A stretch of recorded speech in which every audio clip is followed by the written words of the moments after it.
السلام علیکم۔ انسان اور حیوان دونوں ہی اللہ تعالیٰ کی بنائی ہوئی مخلوق ہیں، لیکن دونوں کی فطرت میں بڑا فرق ہے۔ حیوان قانون فطرت کے مطابق اپنی جبلیت کے تحت زندگی گزارتے ہیں۔ ان کے مزاج میں معاشرے کا کوئی قانون وضع نہیں ہے۔ ان کے ہاں برادری کا کوئی زوراور اگر کمزور کو مارا ڈالے تو وہی حاکم ہوتا ہے، کیونکہ ان میں صرف طاقت کی حکمرانی چلتی ہے۔ یہ ان جانوروں میں ہوتا ہے جو اجتماعی طور پر ریوڑ کی شکل میں رہتے ہیں۔ ایمبو جب جانوروں پر ریسرچ کر رہی تھی، یہ بھی اس نے پڑھا تھا کہ حیوانوں میں بھی اگر انسانیت کی تلاش کرنا ہو تو وہ صرف ان میں چھپے ہوئے ایک جذبہ میں تلاش کی جا سکتی ہے، اور وہ ہے ممتا کا جذبہ۔ اس وقت مجھ کو یہ نکتہ سمجھ میں نہ آ سکا تھا، وہ جب اپنا تھیسس لکھ رہی تھی۔ اس نے جانوروں کا مطالعہ کیا تھا اور اس کے بارے میں تفصیل سے پڑھا تھا۔ سب سے اہم بات یہ کہ وہ جانور جو اجتماعی طور پر ریوڑ کی شکل میں رہتے ہیں، ان میں ہاتھی، جنگلی بھینسا، ہرن اور چند دوسرے جانور شامل ہیں۔ شیر کو دیکھ کر یہ سب بھاگ جاتے ہیں اور جو پیچھے رہ جاتا ہے وہ شکار ہو جاتا ہے۔ البتہ جنگلی بھینسے اور رائنو میں دو جانور ایسے ہیں کہ اپنی نسلی فطرت کی وجہ سے شیر پر حملہ کر کے اس کے لہو لہان کر دیتے ہیں اور شیر کو بھگا دیتے ہیں۔ اسی لیے یہ دونوں جانور بہت کم شیر کا شکار ہوتے ہیں۔ چونکہ ریچھ کے جسم پر بہت بال ہوتے ہیں، شیر اس کا شکار نہیں کرتا، مگر یہ بدذات جانور گھروں میں گھس کر کھانے پینے کا سامان چوری کر کے کھا جاتا ہے۔ اس نے بندروں کے بارے میں بھی تھوڑا سا پڑھا تھا کہ سڑک کے کنارے لگے درخت پر بیٹھ جاتے ہیں، اور اگر گاڑی ٹریفک لائٹ کی وجہ سے وہاں سے آہستہ سے گزرتی ہے یا رک جاتی ہے تو کود کر اس کی چھت پر بیٹھ جاتے ہیں اور دوسری ٹریفک لائٹ کے قریب آنے والے درخت کی شاخ پکڑ کر درخت پر کود جاتے ہیں۔ ایمبو کا اصل موضوع شیر کی فطرت کا مطالعہ اور اس کے بارے میں ریسرچ ورک کرنا تھا۔ باقی جانوروں کا تذکرہ تو ضمنی سا تھا۔ وہ چونکہ افریقہ کے ایسے ہی ملک کی رہنے والی تھی جہاں جانور آزادی سے سڑکوں پر ٹہلتے نظر آتے ہیں، اس لیے اپنے شہر کے دوسرے لوگوں کی طرح وہ بھی جانوروں کی نفسیات سے کافی واقفیت رکھتی تھی۔ ایمبو نے اس وجہ سے شیر پر ریسرچ ورک منتخب کیا تھا کہ وہ جانتی تھی کہ شیر فطری طور پر بہت شریف النفس جانور ہوتا ہے۔ وہ صرف اس وقت کھچار سے نکلتا ہے جب بھوکا ہو اور شکاری کر کے کسی بھی اونچی چٹان پر بیٹھ کر جنگل کا جائزہ لیتا ہے۔ وہ اگر بھوکا ہو تو پھر جھاڑیوں میں چھپ کر اپنا شکار کا پیچھا کرتا ہے اور بغیر آواز نکالے اس کا تعاقب کرتا ہے، تبھی اچانک حملہ کر کے شکار کو دبوچ لیتا ہے۔ سب سے پہلے اس کا نر چبا کر خون پی جاتا ہے، اس کے بعد چیر پھاڑ کر کے گوشت کھا جاتا ہے۔ ایمبو شادی کے بعد اپنے شوہر کے ساتھ امریکہ آ گئی تھی، اور جب 2 سال بعد وہ حاملہ ہوئی تو اس کی ساس نے جو رات دن پوتے پوتی ہونے کی دعائیں مانگا کرتی تھی، اپنے بیٹے کو مجبور کیا کہ وہ ایمبو کو اس کے پاس بھیج دے، کیونکہ اس کا بیٹا عبد الرحمن اکلوتا تھا اور ماں کی آرزو تھی کہ وہ افریقی رسم و رواج کے مطابق کچھ رسمیں ادا کرے۔ عبد الرحمن ماں کے آگے بے بس ہو گیا اور ایمبو کو اسے والدہ کی طرف بھیجنا پڑا۔ وہ خود بھی بہت خوش تھی کیونکہ اس کے بہن بھائی اور ماں باپ بھی وہاں ہی رہتے تھے۔ اس کے افریقہ آنے کی آرزو اس کے ماں اور بہن بھائیوں کو بھی تھی۔ قبائلی رسم و رواج کے مطابق اس کی ساس روزانہ کیلے کے پتے اس پر سے صدقہ کرتی، مختلف آیات دم کر کے نہار منہ پانی پلاتی۔ اس کے ماں باپ اور بہن بھائیوں کے گھر اس کی دعوت بھی ہوتی تھی۔ نہ صرف یہ بلکہ روز شام کو اپنے اپنے کاموں سے فارغ ہو کر محلے کی عورتیں ان کے گھر میں جمع ہو کر چھوٹے چھوٹے گھنگرو بندی کٹیریاں رنگ برنگے مٹکوں پر بجا کر گیت گایا کرتی تھیں اور اس کو بیٹے یا بیٹی کے مختلف نام بتایا کرتی تھیں۔ ایمبو مسکرا کر سب کا شکریہ ادا کرتی۔ وہ جانتی تھی کہ ان کے قبیلے کے رواج کے مطابق بچے کا نام دادی یا دادا رکھیں گے۔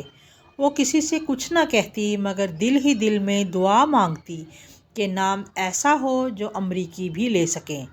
امریکی ویسے بھی بڑی مشکل سے افریقی نام ادا کرتے ہیں، اسی لیے وہ عام طور پر نام کو تروڑ مروڑ کر اپنی آسانی سے کچھ کا کچھ کر لیتے ہیں جو رائج ہو جاتا ہے۔ اسی لیے امریکن فارمز میں ایک لائن یہ بھی ہوتی ہے کہ اصل نام کے ساتھ پکارنے والا بھی لکھا جائے۔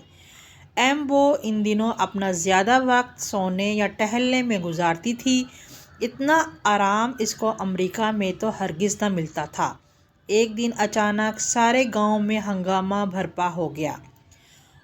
ہوا یوں کہ اسکول سے آتے ہوئے ایک بچہ غائب ہو گیا۔ بچے کا 2 دن تک کوئی اتا پتہ نہ ملا۔ اس کے ماں باپ اور گاؤں والے ڈھونڈ ڈھونڈ کر تھک گئے۔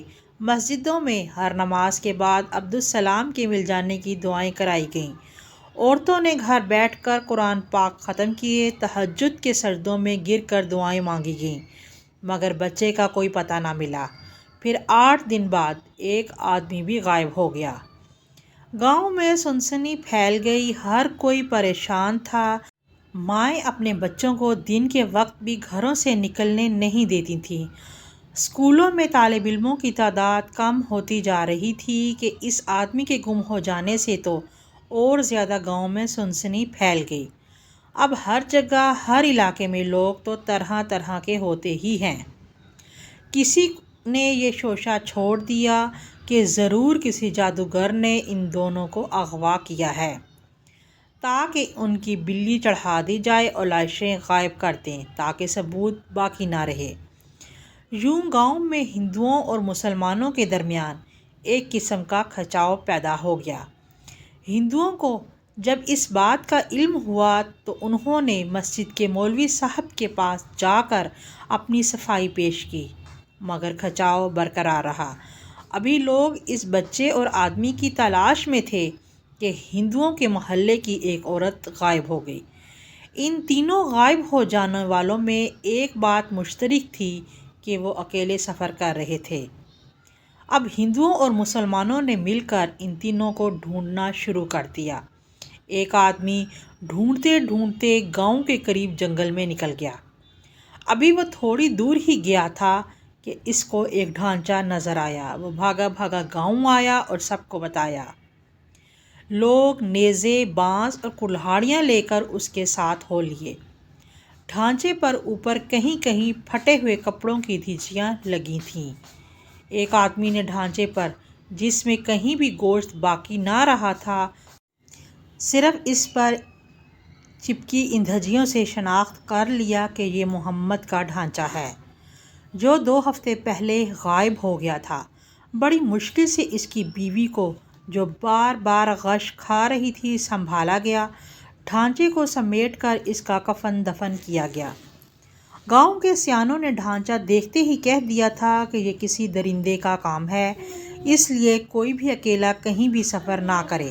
باوجود کوشش کے اس ہندو عورت اور عبدالسلام کی لاش نہ ملی۔ بہت آگے یا گہرے جنگل میں جانے کی کسی میں ہمت نہ تھی۔ سب کا متفقہ فیصلہ تھا کہ کوئی آدم خور شیر اس طرف آ نکلا ہے جو بہت خونخوار اور نڈر ہے، کیونکہ کئی لوگوں نے اس کو قریبی شہر کے قریب پانی پیتے دیکھا تھا۔ آدمی خور کو اگر انسان کا گوشت کھانے کی لت لگ جائے تو پھر وہ جانور کا گوشت نہیں کھاتا، اس لیے کہ جانور جو گھاس پھوس کھاتے ہیں، جب ان کا گوشت لذیذ ہوتا ہے تو انسان تو پھر انواع و اقسام کی غذائیں کھاتے ہیں۔ ایمبو کا کہنا تھا کہ اس وجہ سے شیر آدم خور بن جاتے ہیں کہ ان کے منہ کو انسانی خون لگ جاتا ہے۔ محمد کی بیوی بار بار جنگل کی طرف دوڑتی تھی۔ عبدالسلام کی ماں نے گاؤں میں طوفان مچا رکھا تھا۔ وہ کہتی تھی کوئی کم از کم اس کے بچے کا ڈھانچہ ہی ڈھونڈ کر لا دے جس کو دیکھ کر اسے صبر آ جائے کہ اب اس کا لخت جگر اس دنیا میں نہیں ہے۔ مگر گھنے سبز جنگل میں جہاں سانپوں کی بھی بہتات تھی، کوئی بھی اپنی جان گنوانے کا خطرہ مول لینے کو تیار نہ تھا۔ ابھی لوگ ان تینوں کا غم کر رہے تھے کہ ایک بزرگ رات کو تہجد پڑھنے مسجد گئے مگر واپس نہ آئے۔ اب گاؤں کے لوگوں کی برداشت جواب دے گئی۔ فیصلہ ہوا کہ جب شیر پانی پینے نہر پر آئے تو اس کو وہیں نیزوں اور کلہاڑیوں سے ختم کر دیا جائے۔ وہ عام طور پر دن ڈھلے پانی پینے آتا تھا۔ 2 دن لوگ چھپ کر بیٹھے رہے، وہ نہ آیا۔ تیسرے دن وہ پانی پینے آیا۔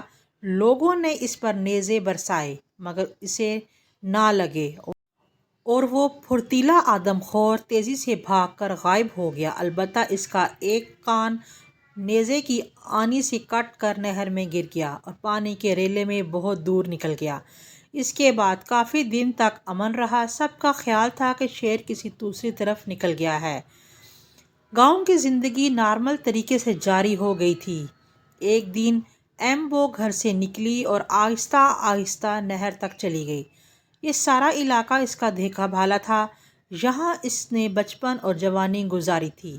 اس کو ایک طرح کا انس تھا یہاں سے۔ نہر دیکھ کر اس کا تیرنے کو دل چاہا۔ وہ لباس اتار کر نہر میں کود گئی اور تیرتی رہی۔ صبح کا سہانا وقت تھا۔ ماضی کی خوبصورت یادوں نے اسے گھیر لیا۔ جب وہ یہاں گھنٹوں نہایا کرتی تھی۔ وہ تیراکی کی بھی ماہر تھی۔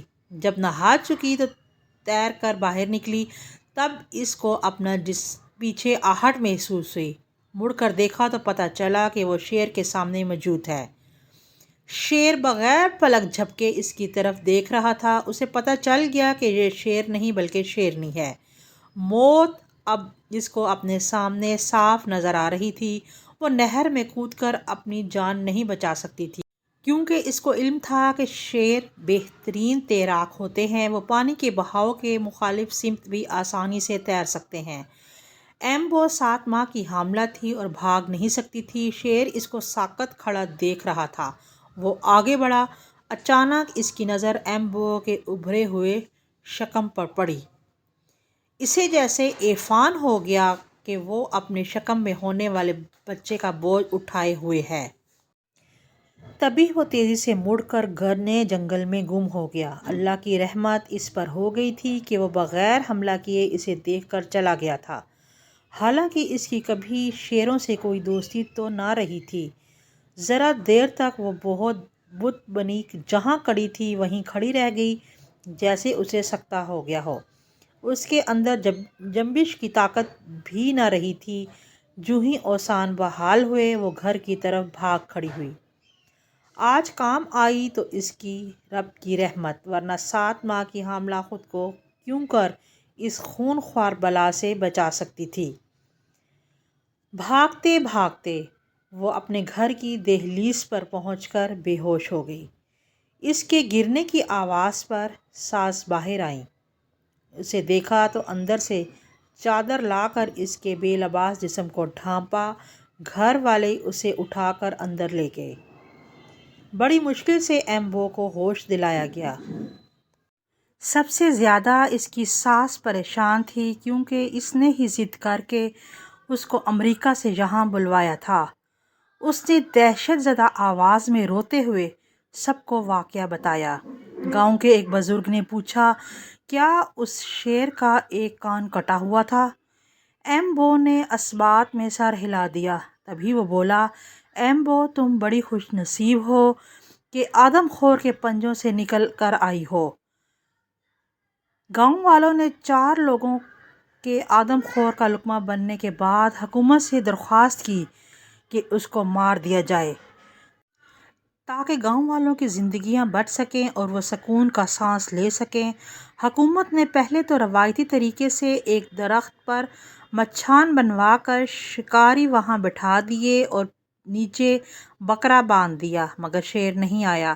پھر ایک ماہر شکاری ڈھونڈ کر لایا گیا جس نے پہلے درختوں پر بیٹھ کر شیر کے ندی پر آنے جانے کا وقت نوٹ کیا اور اندازہ لگایا کہ وہ ایک مقررہ وقت پر نہیں آتا بلکہ مختلف اوقات میں آتا ہے۔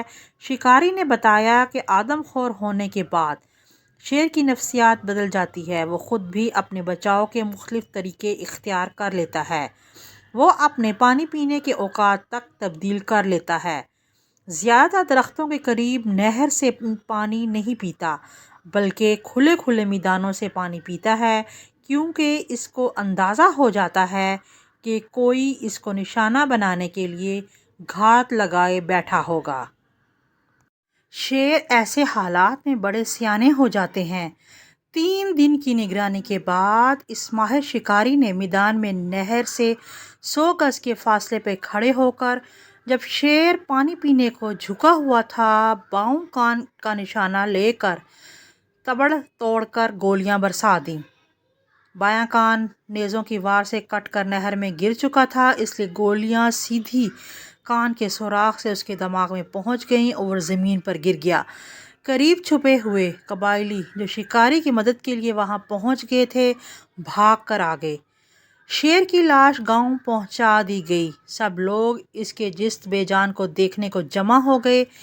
ایمبو نے کٹے ہوئے کان سے اسے پہچان لیا۔ جب شیر کا پیٹ چاک کیا گیا تو وہ ناپختہ بچے اس کے شکم میں موجود تھے، لہٰذا ایمبو کا اندازہ صحیح نکلا کہ یہ آدم خور شیر نہ تھا بلکہ شیرنی تھی، جس نے بھوک کے باوجود اس کو حاملہ دیکھ کر چھوڑ دیا تھا۔ ایمبو جب امریکہ لوٹی تو مجھ سے ملی تو کہنے لگی، مجھے یقین نہیں آتا کہ واقعی اس شیرنی نے اس باعث مجھے نہیں کھایا کہ میں ماں بننے والی تھی، کیونکہ وہ خود بھی تو ماں بننے والی تھی۔ تو کیا یہ بات درست ہے کہ حیوان میں انسانیت صرف ممتا کے جذبے کی وجہ سے آتی ہے، اور خدا نے درندوں میں بھی ماں جیسی صفت رکھی ہے؟